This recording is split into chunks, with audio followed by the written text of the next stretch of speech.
সকাল সকাল এত তাজা শাকসবজি কিনতে পেরে নিজের মনের মধ্যে যে কি ভালো লাগছে। চলেন আপনাদের দেখাই কি কি কিনেছি। এই যে লাউ শাক কিনেছি, উস্তে কিনেছি, কাঁচামরিচ কিনেছি, একটা পেঁপে কিনেছি, সাথে শশা কিনেছি, শশা বা খিরাই, লাউটা কিনেছি, একটা বেগুন কিনেছি, আর এই যে আমার পছন্দের থানকুনি পাতা কিনেছি। আসসালামু আলাইকুম, শখের টুকিটাকির আজকের ছোট্ট একটি মিনি ভ্লগে আপনাদের যথারীতি স্বাগতম। সবাই কেমন আছেন এবং কে কোথা থেকে আমার ভিডিও দেখছেন কমেন্ট বক্সে জানাতে ভুলবেন না। তো চলুন আজকে সারা দিনটা আমি আপনাদের সাথে শেয়ার করি। তো এই যে ভাইয়ারা আপুরা, আপনারা যারা আমাদের ভ্লগ দেখছেন, আমার ভ্লগ রেগুলার দেখেন, তাদের দিনকাল কেমন যাচ্ছে? আর এই যে যে সিজন চলতেছে, এই সিজনটা তো আসলে খুব একটা ভালো সিজন না। এই সময় আসলে না শীত না গরম, সকালে একরকম আবহাওয়া, দুপুরে একরকম, আবার রাত্রে আর একরকম, যার কারণে আসলে মানুষজন খুব বেশি অসুস্থ হয়ে পড়ে। তা আপনারা নিজেদের খেয়াল রাখবেন এবং যথাসম্ভব সুস্থ থাকার চেষ্টা করবেন। তো আমি লাউ শাক রান্না করব আজকে, কারণ আমি সাধারণত লাউ শাকটা ওইভাবে খাই না, কিন্তু হঠাৎ করে কেন জানি খুব খেতে ইচ্ছা হলো। মানে লাউ শাক খাই না সেরকম না, যেহেতু আমি সবজি লাভার, আমি শাকপাতা খেতে বা সবজি খেতে অনেক বেশি পছন্দ করি, সেটা তো আপনারা খুব ভালো করেই জানেন। তো লাউ শাক কী দিয়ে রান্না করব, তাই ভাবলাম শিং মাছ আর ট্যাংরা মাছ দিয়ে রান্না করব। আর সাথে দুইটা বড় মাছ দিয়েছি, ওইটা আগে আগে ভাগে অফ ক্যামেরাতে আমি ভাজি করে রেখেছি। মানে বড় মাছ দিয়েছি এই কারণে, কারণটা আমার হাজবেন্ড যদি খেতে না চায়, অবশ্য সে কিন্তু আজকে আমাকে সকাল সকাল বলে গিয়েছে যে আজকে সবজি করো, আমি সবজি খাবো। বেচারাকে আমি আস্তে আস্তে সবজি খাওয়ানো শিখিয়েই দিচ্ছি। মানে মেয়ে মানুষের হাতে পড়বে, আবার মেয়ে মানুষের কথা মতো চলবে না, সেটা কি সম্ভব বলুন? সেটা মোটেই সম্ভব না। তো আমি আসলে ২ কোয়া রসুন দিয়েছি, আর পেঁয়াজ দিয়েছি একটা, আর কাঁচামরিচ মোটামুটি বেটে নিয়ে ওই মাছটা সুন্দর করে কষাই করে নিয়েছি। আর সাথে কিন্তু আমি আলু দিতে ভুলিনি, কারণ লাউ শাকটার সাথে আলুটা বেশ যায়, তাই না? প্রথমে ভেবেছিলাম যে চিংড়ি মাছ দিয়ে রান্না করি, কিন্তু বিগত ৩ দিন ধরে আসলে আমাদের খাসির মাংস খাওয়া হচ্ছে। আর যার কারণে অ্যালার্জির পরিমাণ এত পরিমাণে বেড়ে গিয়েছে আমাদের, যে আমাদের না আসলে আর ওইভাবে মানে অ্যালার্জি জাতীয় কোনো খাবার খাওয়ার কোনো ইচ্ছাই হচ্ছে না। যার কারণে ভাবলাম যে একটু সিম্পল তরকারি করি, বা সিম্পল, আমার তো সিম্পলই ভাল লাগে। বাট আজকে আমার হাজব্যান্ড মানে অ্যালার্জির কারণে এই সিম্পল তরকারি খেতেই রাজি হয়েছে। তো যার কারণে সামান্য আলু দিলাম, যাতে বেচারা অ্যাটলিস্ট শাক না খাইলে রাত্রেবেলা এসে আলু খেতে পারে। এখন হ্যাঁ হ্যাঁ, রাত্রেবেলা শাক খেতে হয় না, যার কারণে কিন্তু আমি আরও অনেক কিছু তার জন্য তৈরি করে রেখেছি। এখন কি কি রান্না করব সেটা দেখতে হইলে আপনাদের তো আমার পুরো ভ্লগটা অবশ্যই দেখতে হবে, তাই না?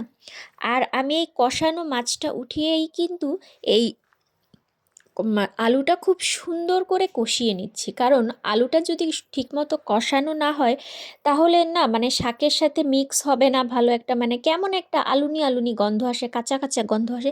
এটা আমার ব্যক্তিগত অভিমত। এখন আপনাদের কার কাছে আসলে ঠিক কেমনটা লাগে আমার না ঠিক ওইভাবে জানা নেই। আর এই যে দেখছেন না যে আমার ভিডিওটা দাঁড়িয়ে আছে, আদতেই আমার ভিডিওটা মোটেও দাঁড়িয়ে নেই। আসলে হয়েছে কি, আমি এই পাশে মানে খুন্তিটা রেখে গিয়ে কড়াইয়ের উপরে এই পাশে শাক ধুইতে গিয়েছিলাম। তো শাকটা আমি সুন্দর করে কেটে নিয়ে ছোট ছোট করা কাটার চেষ্টা করেছি, আহামরি ছোট করিনি, কারণ তরকারির শাক খুব একটা ছোট করলে বোধহয় ভালো দেখা যায় না, তাই না? তো শাকটা দিয়ে আমি খুব সুন্দর করে নেড়ে নিলাম, কারণ লবণ হলুদ আমি আগেই দিয়ে দিয়েছি আলুর সাথে। আর এখন একটু দিব না, কারণ লাউ শাকটা তো একটু লবণ লবণ হয়, সেটা আপনারা যারা খান আপনারা তো খুব ভালোই জানেন, তাই না? আর লাউ শাকের সাথে কিন্তু কই মাছ হলে খুব জমে যেত, কিন্তু আমি কি করেছি বলুন তো, আমি কই মাছ আগে ভাগেই শেষ করে ফেলেছি। যার কারণে এখন আর কই মাছ পেলাম না, তাই শিং মাছ আর ট্যাংরা মাছ দিয়েই রান্না করব। আর যে মাছগুলো আমি যে সুন্দর করে কষিয়ে রেখেছিলাম, সেই মাছগুলো আমি দিয়ে দিলাম। তো আমি না আসলে একটু কনফিউশনে ছিলাম যে শাকটা কেমন হবে, বাট দেখেন মাশাল্লাহ শাকটা গলে গিয়েছে। আর তরকারির একটু স্বাদের জন্য আমি টমেটো দিয়ে দিলাম। এটা আপনারা চাইলে দিতে পারেন, আবার নাও দিতে পারেন, এটা আপনাদের যার যার ব্যক্তিগত অভিমত। এবং এরপর আমি কি করলাম, সম্পূর্ণ ঝোলের পানিটা দিয়ে দিচ্ছি। আর আমার শাশুড়ি বলেন, আমার নিজের মা বলেন, সবাই কিন্তু আমাকে একটা কথা শিখিয়েছেন। কি শিখিয়েছেন বলুন তো? যে শাকে না খুব একটা ঝোল রাখতে নেই। আমি এই যে বিয়ের প্রথম কি পরিমাণ যে হ্যাপা পোহাতাম, মানে বুঝেই উঠতে পারতাম না। মানে এটা হলো যে আল্লাহর কাছে শুক্রিয়া যে আমি খুব ভালো একজন শাশুড়ি পেয়েছি। উনি আমাকে হাতে ধরিয়ে শিখিয়েছিলেন সব কিছু। আপনাদের সাথে গল্প করতে করতে আমার তরকারি কিন্তু কমপ্লিট। এবার আমি উস্তে ভাজি করছি, কারণ আমার পতিদেব আমার রান্নার মাঝখানে ফোন করে বলেছে তার জন্য যেন আমি মুচমুচে ক্রাঞ্চি উস্তে ভাজি করে রাখি। আর আপনারা হয়তো খেয়াল করছেন ওই যে চচ্চড় করছে ওটা কিন্তু পানি না, ওটা মোটেই পানি না। আমি উস্তে ভাজি সবসময় একটু মানে বেশি তেলে ভাজার চেষ্টা করি, মানে আর এটা আমি খুব কড়া আঁচে ভাজি। আর উস্তে ভাজির জন্য এক্সট্রা কিছু দেই না। লবণ, হলুদ, পেঁয়াজ, কাঁচামরিচ আর হলো সাথে একটু সামান্য জিরার ফোড়ন আর রসুন, এটা দিয়ে একদম আমি ডিপ ফ্রাই করি। আর এই ডিপ ফ্রাইটা আমি ব্যক্তিগতভাবে অনেক বেশি পছন্দ করি। আর এই ফ্রাইয়ের সময় আমি এর মাঝখানে কোনো ধরনের পানি ব্যবহার করি না। আপুরা, আপনারা কিভাবে ফ্রাই করেন প্লিজ জানাবেন, আর আমি যেভাবে ফ্রাই করেছি সেটাও দেখবেন। আর এই যে আমার হাজব্যান্ডের আর একটাও আবদার ছিল, আমি যেন তার ছোট মাছগুলো সুন্দর করে ভেজে রাখি। বেচারা এই মাছগুলো খেতে এত বেশি পছন্দ করে ভাজি, অথচ আমি যদি একটু সুন্দর করে রান্না করি না, সেই জিনিসটা কিন্তু খাবে না।